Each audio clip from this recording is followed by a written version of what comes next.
Getting started. Even the most experienced managers and human resources personnel can still have difficulty finding and hiring the perfect candidate for an open position. It can be difficult to determine if they will be right for the job or work well with the rest of the team. By learning how to utilize the information, we have to find the best candidates and reviewing not only the job requirements, but the candidate's attributes. You can hire the best people for your company. Objectives. Research has consistently demonstrated that when clear goals are associated with learning, it occurs more easily and rapidly. With that in mind, let's review our goals for today. At the end of this course, you will be able to know how to present the current open position, develop a workable hiring strategy, know how to determine which candidates to interview, steps and techniques to use in an interview, welcome newly hired employees, find potential candidates for the position. Getting started, defining and knowing the position. Before you can ever begin to hire a new employee, you have to know what you are hiring them for. You must first know what the position calls for and what type of person the job will need. During interviews, you will need to be able to define and describe to the potential employee so that they are not surprised or left in the dark. Being prepared yourself can help prepare the employee as well. Know the position. When preparing to hire a new employee, your first step should be to know what position you intend to hire them for. After all, you can't buy new tires if you don't know the model of the car or what size you'll need. One way is to learn what type of person worked the position before it came open and learn what kind of performance they had. They can be the key to determining what person you will need to find next. If the position is newly created, speak with the department managers and draw from them the type of person that will be needed. This research will help get a better idea of what the job entails and what skill sets will be needed, which can help you form a more accurate job description to share with potential candidates. Points to determine. What does this position require? What kind of skills will be needed? How did the previous employee handle the position? Have we ever had this position before? Needs analysis. Hiring a new employee can be a great asset to the company if they are needed. When you have a new position to fill, it is a good opportunity to review your company's organizational needs and if there are any gaps or overfilled areas. Determine if you will need the usual one person to fill the job, or maybe you will need multiple people to fill the roles. Are other areas affected by the change? If so, how? When looking at the position and its surroundings, what kind of needs does the job fulfill for the organization? What key responsibilities need to be included when creating the job description for this position? You want a candidate that will help the organization succeed and thrive in the new opening. When you look at your current staffing, find out if your current staffing is meeting these needs and responsibilities, and if not, how can they be fulfilled? Review for any holes and what is specifically needed to fill them. Sometimes, we might be able to fill the position by altering a role already established in the company, but if you can't, you'll need to proceed with creating a job description to post for outside job seekers. Job analysis. A job analysis is a process used by managers and recruiters to collect information about the job position, including the required duties, skills, and responsibilities. Many of these details are key aspects that can make up a job description. Start with the job title, since this is the headliner for the job and can give the applicant an idea of what it may or may not include. Titles such as customer service representative or business accountant can give hints as to what the job entails, while still leaving room open for additional job titles or duties. The important thing to remember is that a job analysis focuses on the job itself, not the person working, or soon to be working it. Oftentimes we forget that we are collecting information about an opening in the company since we spend so much time conducting questionnaires and surveys from the people in the company. The job analysis is supposed to help the hiring personnel determine a position's readiness to be filled, and what exactly is needed to accomplish that. Common tasks of a job analysis. Reviewing necessary job responsibility. Determining the required duties and tasks of the position. Researching similar job postings in and outside the company. Deciding how to market the position effectively. Task analysis. After the job analysis is complete, many tasks and duties are defined and can be further analyzed for the perfect employee candidate. A task analysis is similar to a job analysis, but this process breaks down how a task is completed and what materials are necessary to do it. This can include basic task activities, such as processes and materials, and expand all the way to determining task length, difficulty, energy, or other unique characteristics of the position. Once the task analysis is gathered, the information can be helpful during the development of personnel, criteria, and employee training. Most of the time, the best way to complete a task analysis is to work with the employee in that position and their surrounding peers to observe their actions and what procedures they follow. These people are the best way to obtain first-hand information on what is or isn't performed on the job. However, if this person is not available or the position has been created recently, then research with outside companies or agencies with similar positions can be a better resource. Case study. Brenda was preparing to hire a new accountant in the company's business office. However, this position was under the business finance department, rather than the customer service finance department, so Brenda was unfamiliar with the job duties that entailed. She went to the department manager and asked them to explain the job to her. She took notes on the needed duties and procedures and what would be expected of the new employee. She verified that they only needed one more employee for the job, and that they could not split the responsibilities between current employees. When Brenda finished speaking with the manager, she had enough information to form a detailed job description that she could share with potential candidates and try to fill the position right away. Hiring strategy.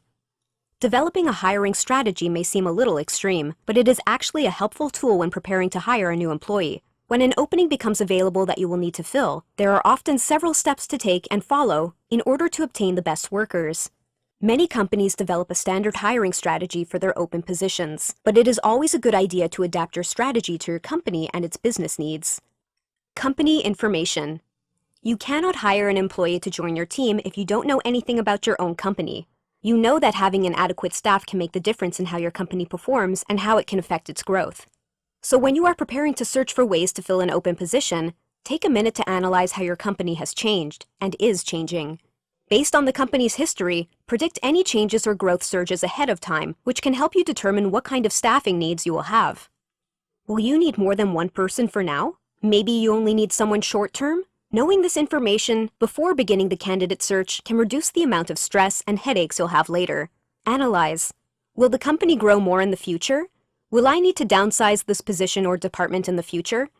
Do I need one person to handle this position? More than one? How will this position work out in 6 months? A year? Salary range. Money is a large driving force behind job descriptions and finding new employees. While many candidates may love the job they are coming into, the pay and salary will usually be a major deciding factor. As a hiring manager or recruiter, it is important to know the salary range the position offers and what kind of compensation the new employee will be worthy of. Many companies offer starting salaries for employees with more skills or with cross-training abilities, which can help draw in qualified candidates. Research the history of the position and the department it is in to view what kind of salary range has been issued for previous employees. Is this range suitable for the next employee? Will it need to be increased or decreased? Look into similar positions offered at different companies to see if they offer a similar range or if they differ and why. The point is not to beat their price, but you want to ensure your company is fair and staying competitive with other businesses. Top performers. Every company has top performers that often outshine the rest of the team. These employees often show great initiative and strong work ethic, which would make them an asset to almost any company. Top performers are generally hard workers with great qualities, such as being on time, finishing work on time, and even helping other employees with their work. Observe your employees and designate which of them are considered your top performers. Then determine what makes your top performers so great and why it works for the company. What skills do they possess? What actions do they normally make? What qualities do they have as a top performer?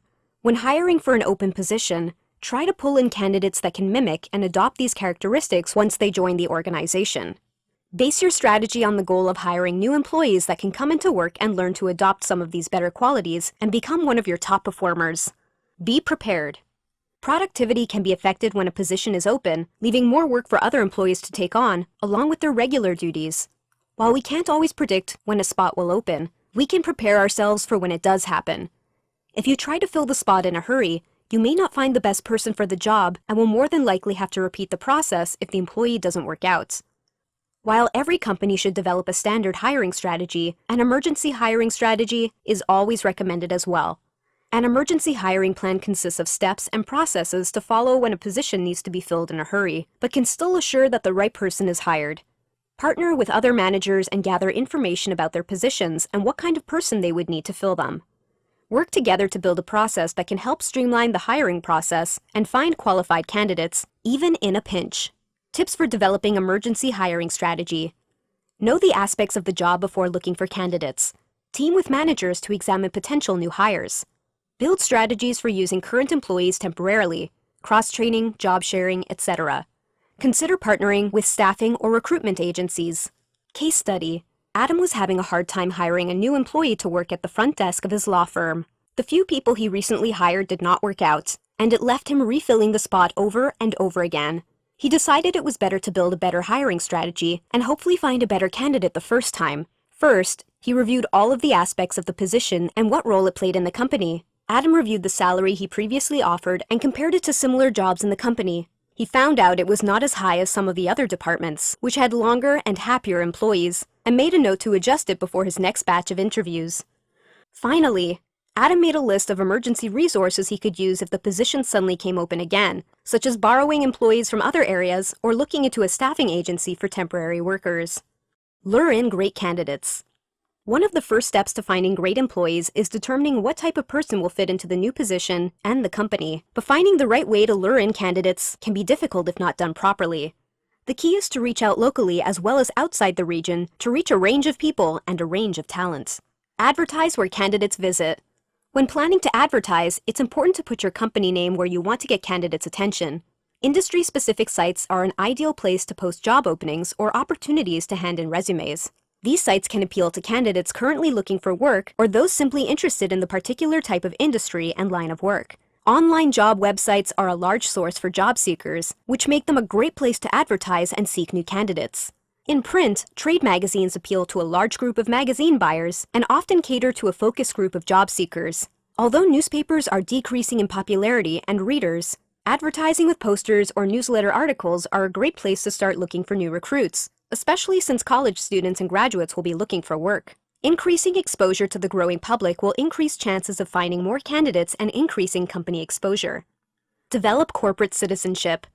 Developing a corporate citizenship is a phrase used to describe the process of a corporation working together to share responsibility and initiatives. Also known as a corporate social responsibility, corporate citizenship can cover a wide range of services and processes, including charity works, business plans, and office procedures. Developing a corporate citizenship among employees helps them become engaged with each other and hold each other accountable for their own actions. When a company utilizes the citizenship, it helps draw in talent and potential candidates since it can make employees feel like they are part of a team and feel better about working with each other. Utilizing corporate citizenship can also help retain current employees because employees feel like they are part of a family and feel supported by the rest of their team when a problem arises. Treat your candidates well. Any company knows that if the employees do not feel as though they are treated fairly and are respected, they will want to leave. Happy employees become loyal employees. However, it's important to treat new hires as well as the candidates you choose not to hire with respect.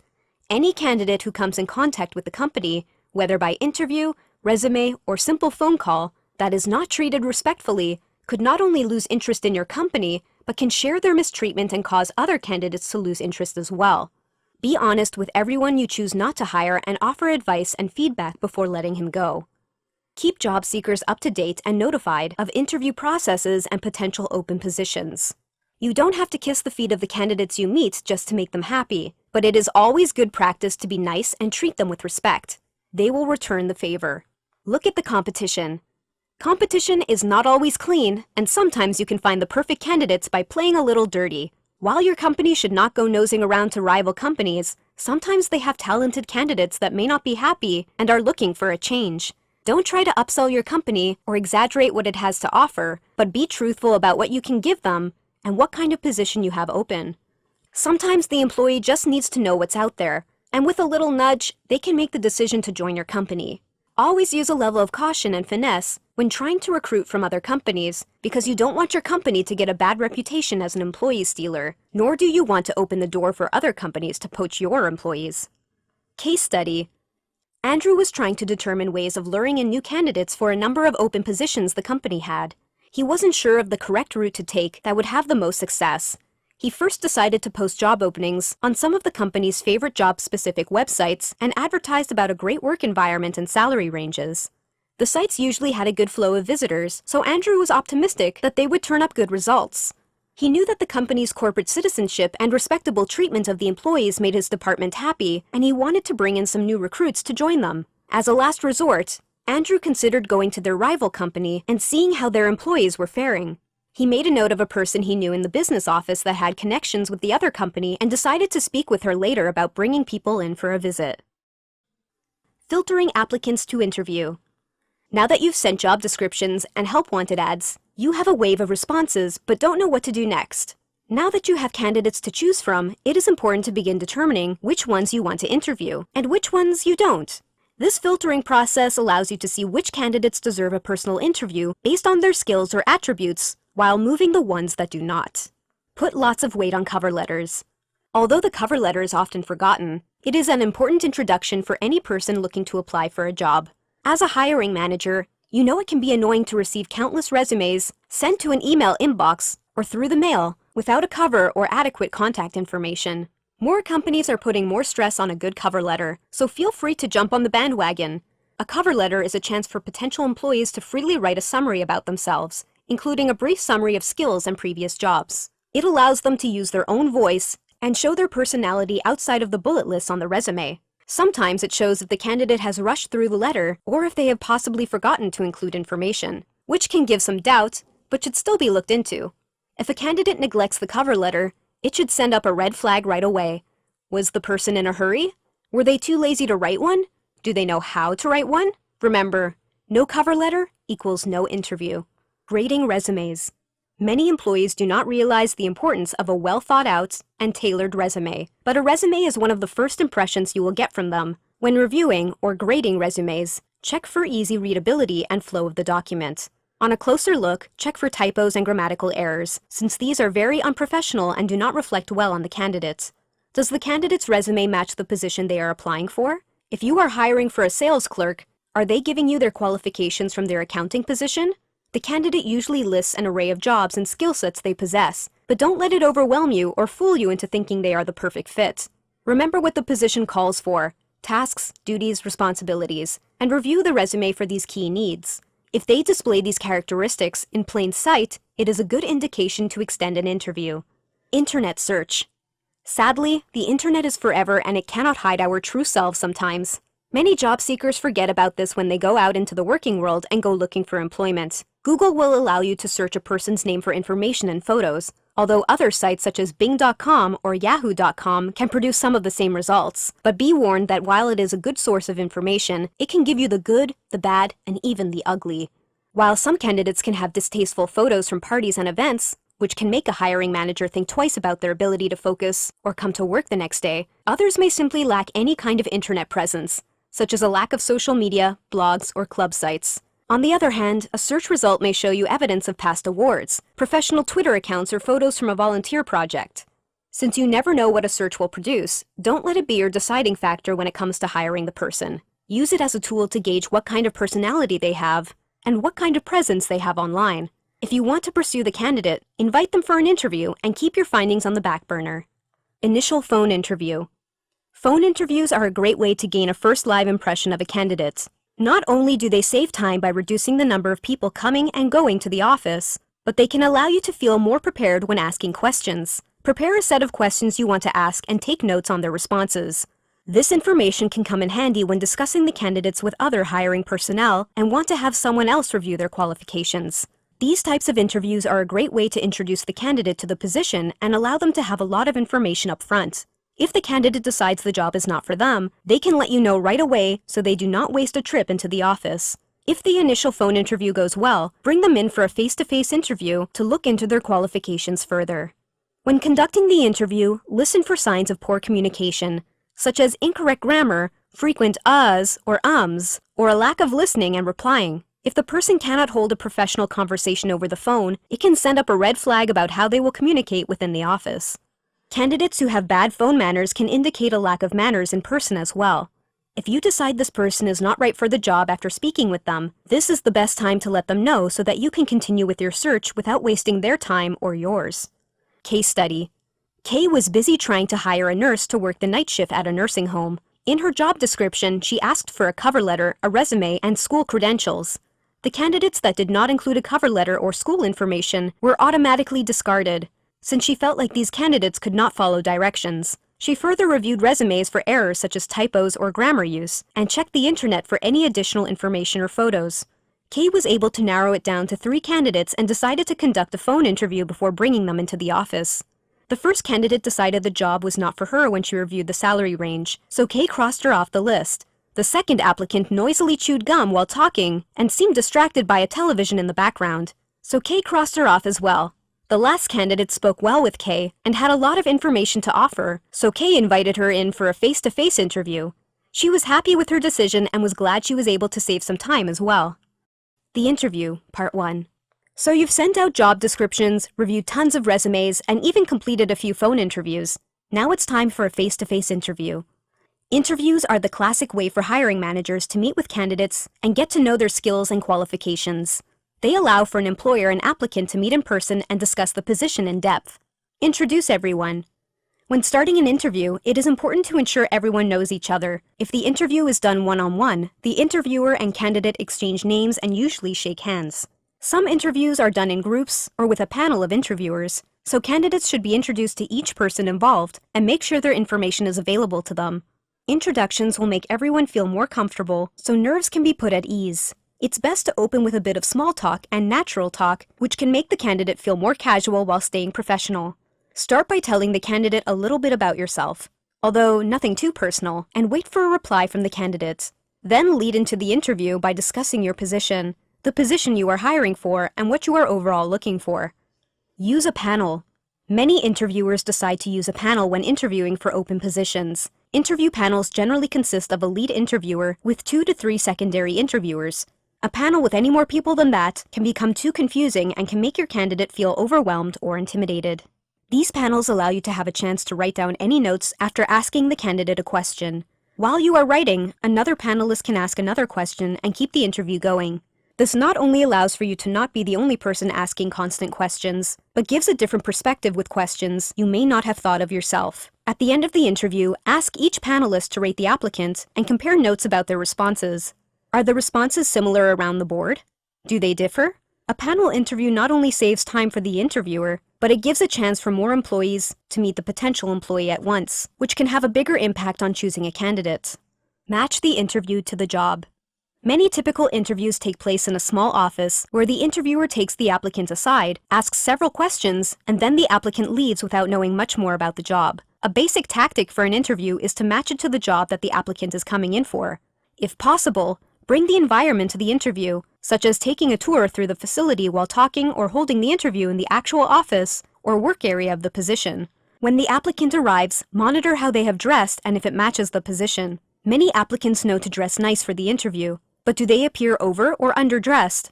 Is their attire fitting for the company? Applicants know what kind of job they are coming in for, so try to make the interview match the position and let the candidate see into it further. Types of questions.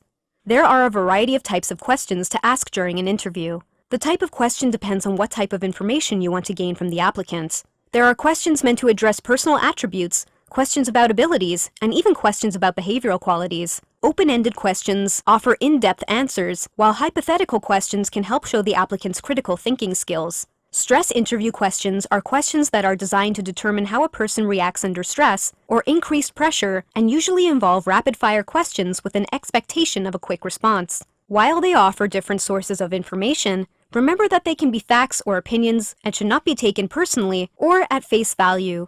Remember that certain questions cannot be asked in an interview, including questions related to age, marital status, religion, or even sexual preferences. These types of questions impose too much bias and are extremely personal, so they should never be asked to an applicant.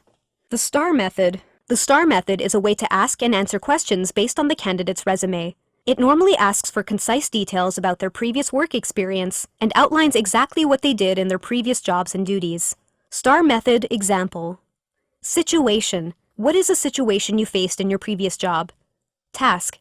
What tasks were involved in that experience? Action. What actions did you take? Result. What were the results of those actions? Case study.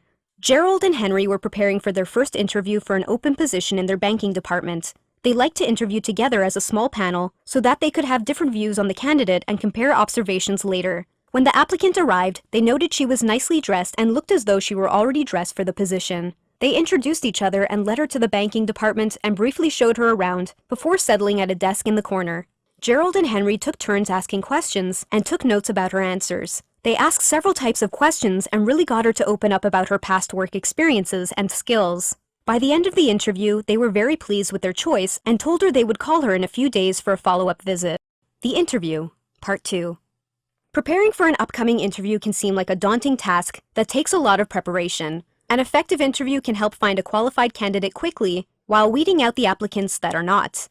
While an interview is done smoothly and effectively, hiring managers can spend less time looking for candidates that will fill the position right the first time. Tell me about my company.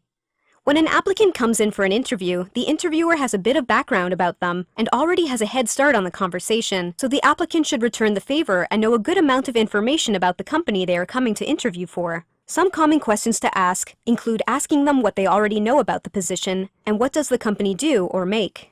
Take notice of what they do know and make notes of what they don't.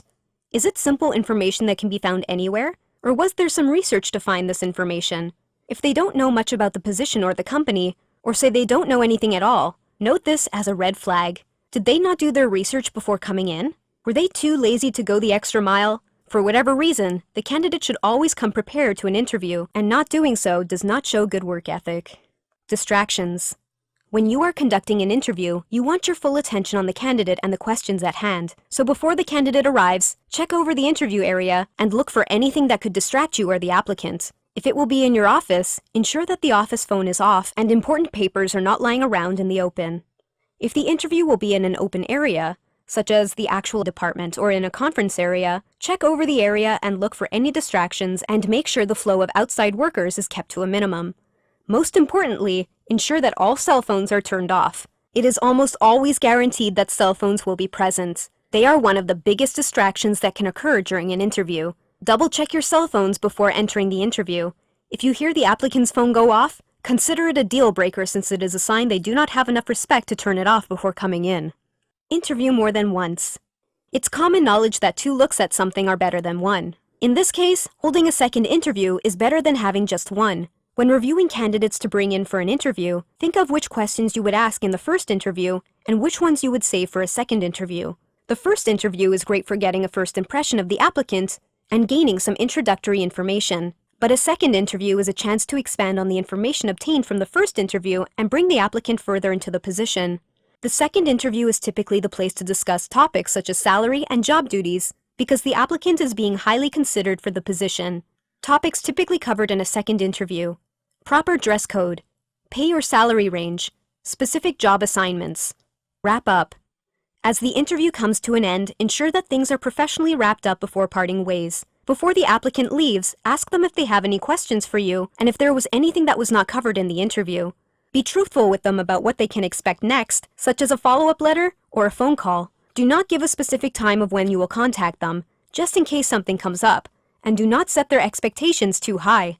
Offer them a non-specific time range you will try to contact them at, such as a set number of days. Let them know the preferred method you will use, such as phone or email, and verify the information you have for them is correct.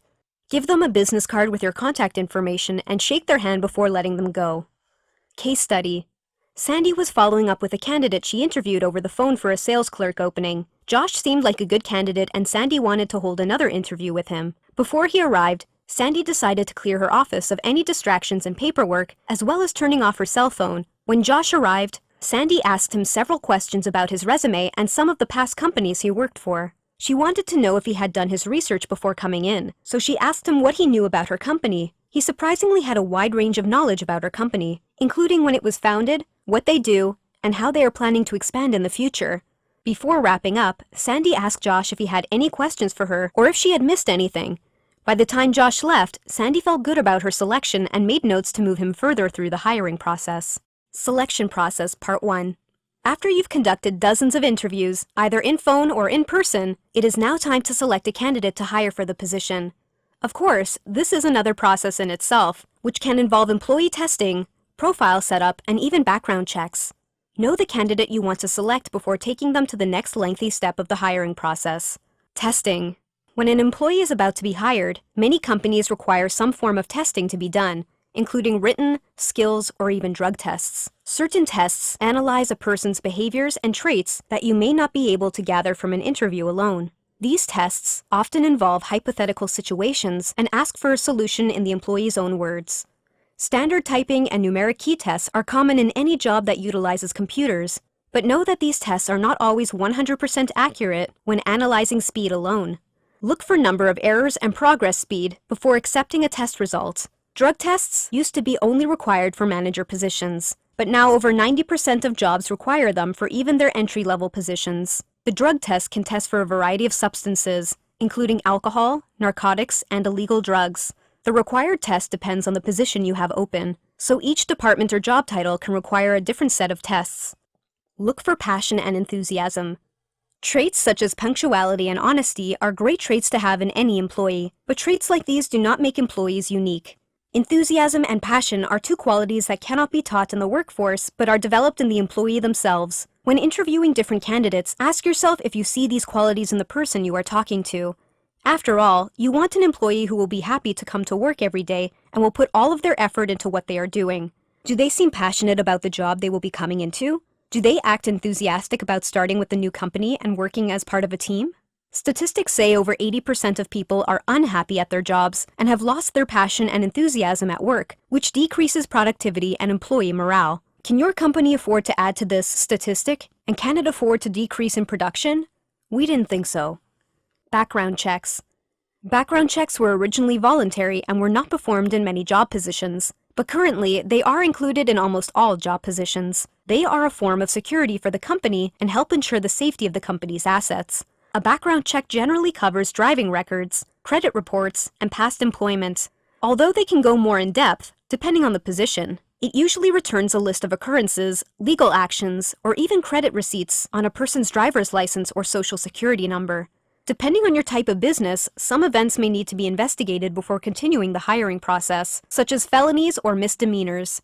If the incident relates to your type of company, such as a bank robbery for an applicant applying for a bank teller position, take extra precaution before continuing and be sure to weigh all options of hiring this high-risk applicant. It is required by law to let an applicant know when a background check is being requested, in case of the event the applicant chooses to refuse the check and forfeit their application. Consent for a background check is almost always included on the application itself, so applicants know that there could be a background check conducted. However, it is a good idea to remind the candidate that a check will be done upon hired and what it will cover. Trust your instincts.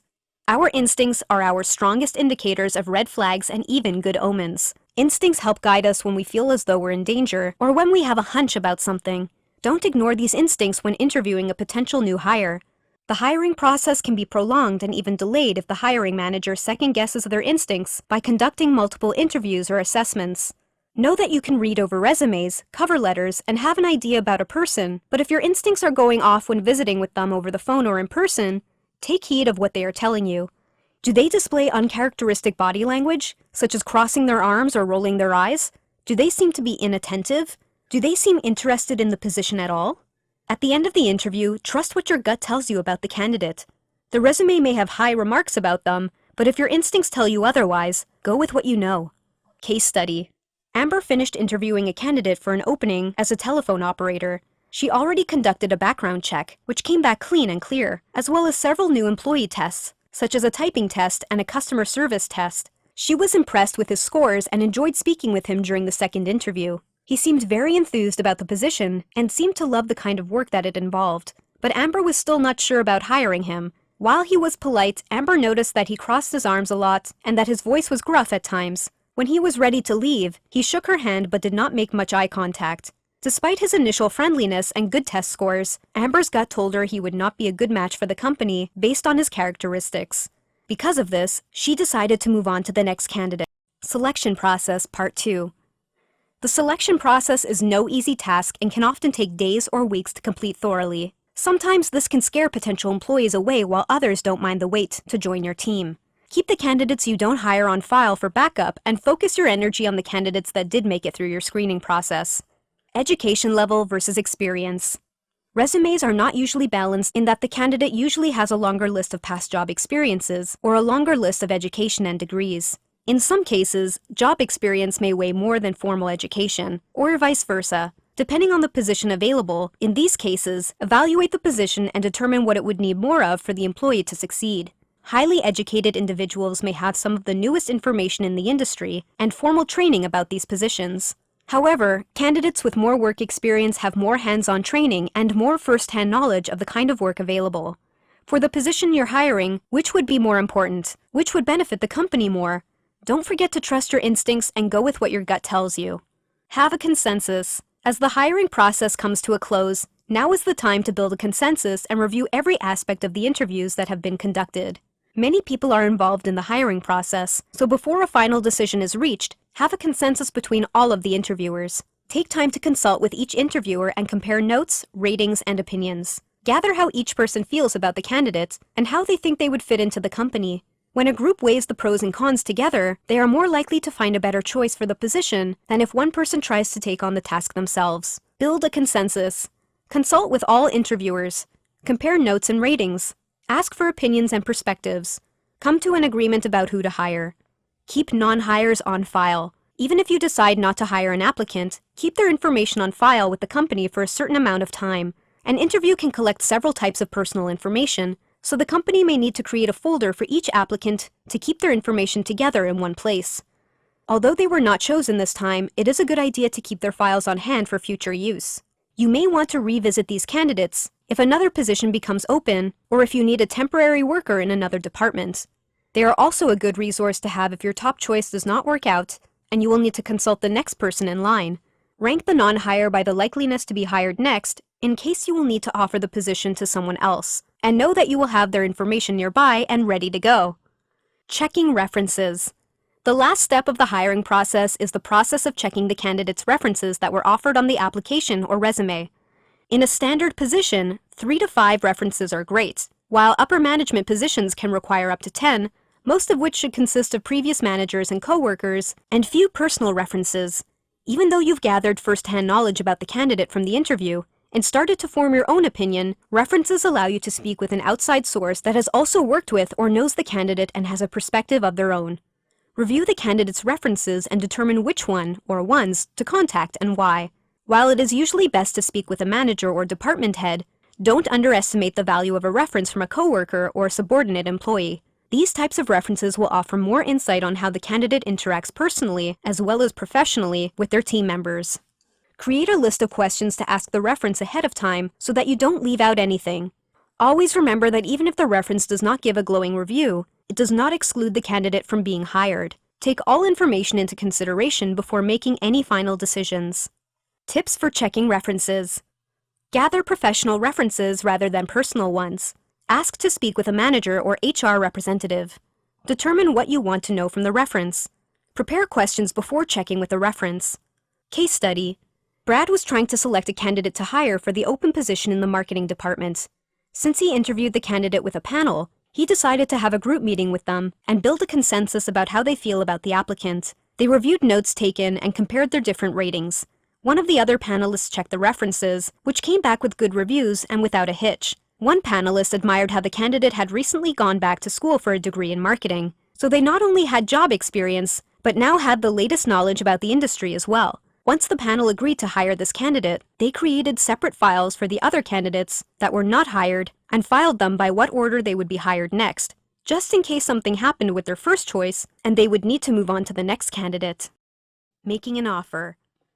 Congratulations! You've made it through the interviews. You've made it through the interviews, employee testing, and background checks and have determined which candidate would be best for the position. Now is the time to make the job offer, which is an offer that contains the details of topics such as job title, job responsibilities, salary, and benefits. The job offer can be negotiable, but in the end, it is up to you who will fill the position. Do it quickly. Now that you have your job offer ready, move quickly to offer it to the candidate and let them know they have been chosen.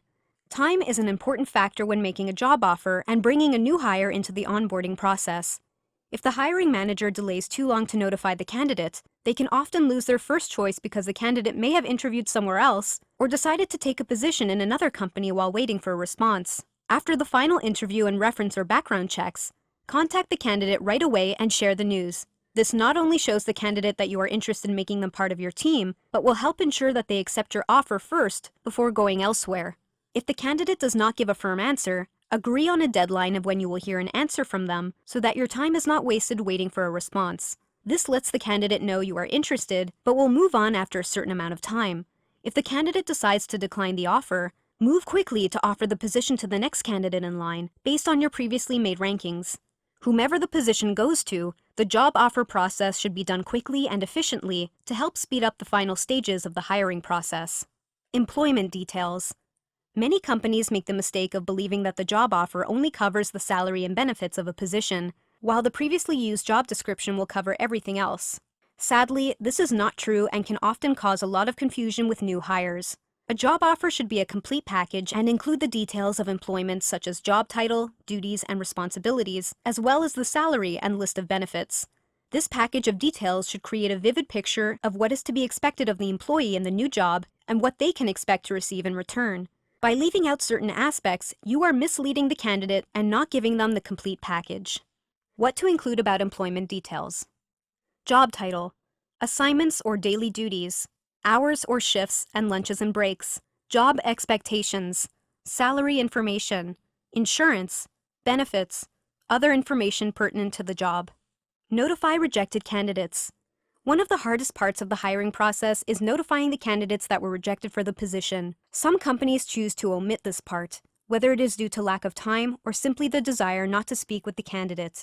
This step is a great courtesy to the candidates that were not chosen and allows them to move on to another company instead of waiting around for your answer. If there is a small amount of candidates to contact, a brief friendly telephone call is the best way to inform the candidate and thank them for their time. For a larger amount of candidates, some companies utilize formal letters that inform candidates that the position has been filled and the company has decided to go with another choice. Always remember to be polite and honest. After all, rejection is never easy to hear. If possible, offer some feedback on what you did or did not like about the candidate and highlight their skill sets they presented to you.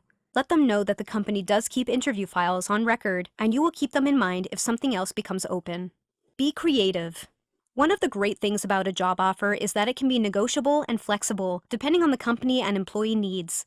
When making the offer to a potential new hire, give them the standard offer the company has for the position and gauge how they react to it. If they need some change or trade-off, work with them to see what would work best for them as well as the company. Many employees want to have a work-life balance, so they may be willing to work different hours to ensure they are home more or have more vacation time. Some will value working certain shifts more than others and would be willing to make a trade, working holidays or weekends for this.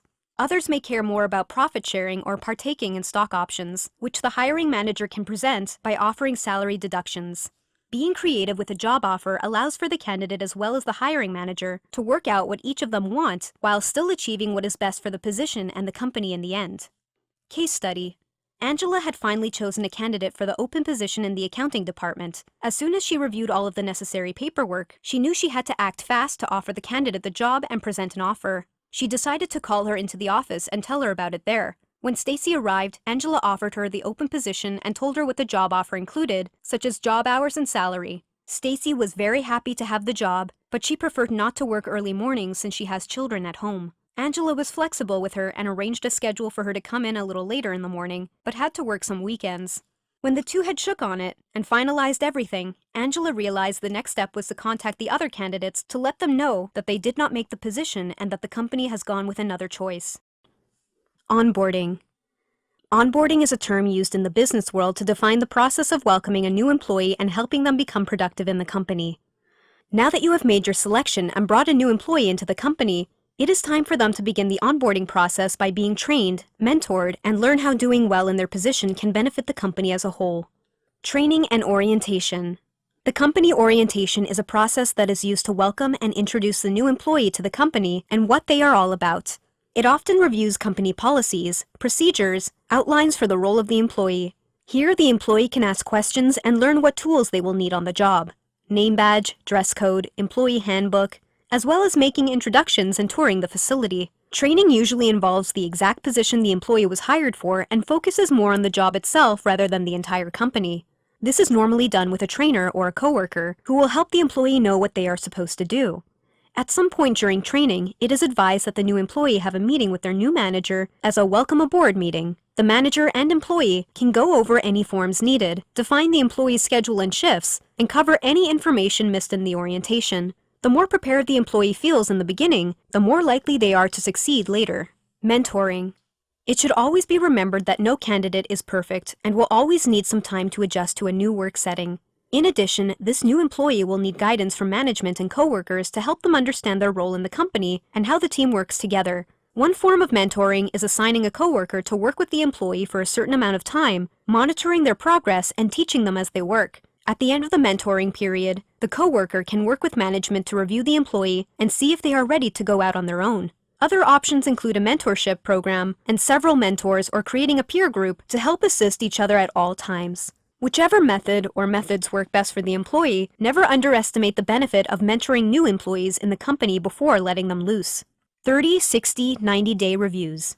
When an employee is hired, a probationary period is often assigned to see how they perform in the first few months on the job. This is the time to assess an employee on the job and how they do on their own. Standard probation periods include 30 days, 60 days, and 90 days. At these checkpoints, it is important to sit down with the employee, provide feedback, review with them what they are doing right or wrong, and where you can offer some tips for improvement. Before each period begins, ensure that the employee knows what is expected of them, such as performance markers and completed training. Help them make goals for each review and determine how they can work toward them and achieve them. Tips for review markers. 30 days. Review introductory information and gauge how they are adjusting.